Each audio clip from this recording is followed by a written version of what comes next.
je crois que Charles avait déjà passé le Cap Horn Oui. et il a eu, une météo vraiment, vraiment pas facile pour, remonter, l'Atlantique Sud. Il a passé l'équateur ce matin, donc il est sorti de ça, mais il a vraiment eu des conditions difficiles.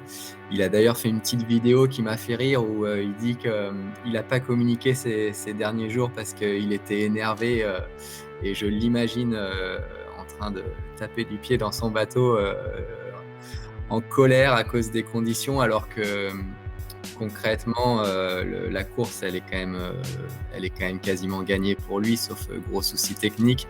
Mais malgré ça, ces marins sont tous des compétiteurs acharnés et quand le bateau ne va pas à la bonne vitesse ou quand les conditions ne sont pas comme ils voudraient, ils n'arrivent pas à se détacher et à profiter du moment. Donc là, il y a eu quelques jours où je crois qu'il n'a vraiment pas profité.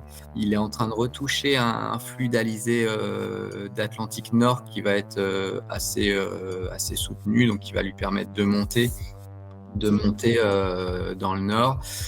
Il y a encore un peu d'incertitude sur la suite du parcours pour lui. L'idée, ça va être de monter avec ce fluide alizé et d'aller récupérer le sud d'une dépression qui traverse l'Atlantique Nord pour faire route ensuite sur la Bretagne.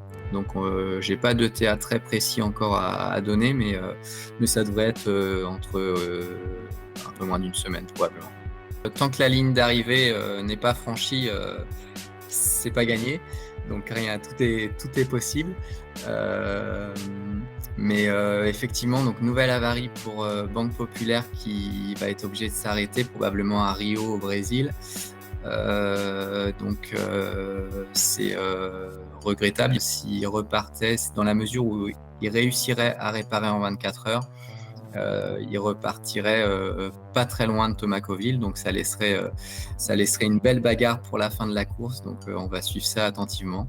Et il avait fait pareil depuis le Cap Horn, il a eu des conditions très très dures avec du vent très fort et une mer très formée et très courte, donc il a vraiment eu des conditions difficiles aussi.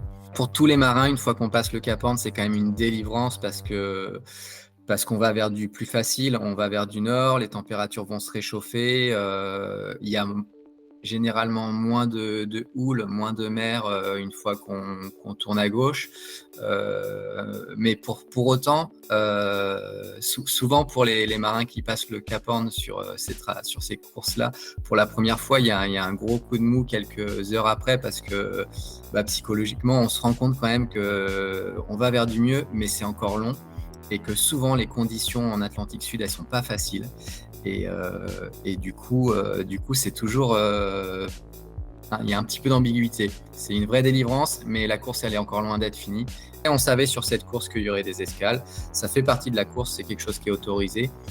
Les bateaux, mine de rien, ils avaient jusque-là jamais fait plus d'une transatlantique, donc plus de 15 jours en mer sans s'arrêter. Finalement, ils sont 3 à être de retour en Atlantique. Les 2 qui suivent, ils vont certainement y arriver aussi. Donc il y a de bonnes chances, je l'espère en tout cas, qu'il y ait 5 bateaux à l'arrivée. Et si on avait signé pour ça avant le départ, on aurait tous, si on nous avait proposé ça avant le départ, on aurait tous signé. Donc c'est quand même pour le moment une superbe course à laquelle on est en train d'assister.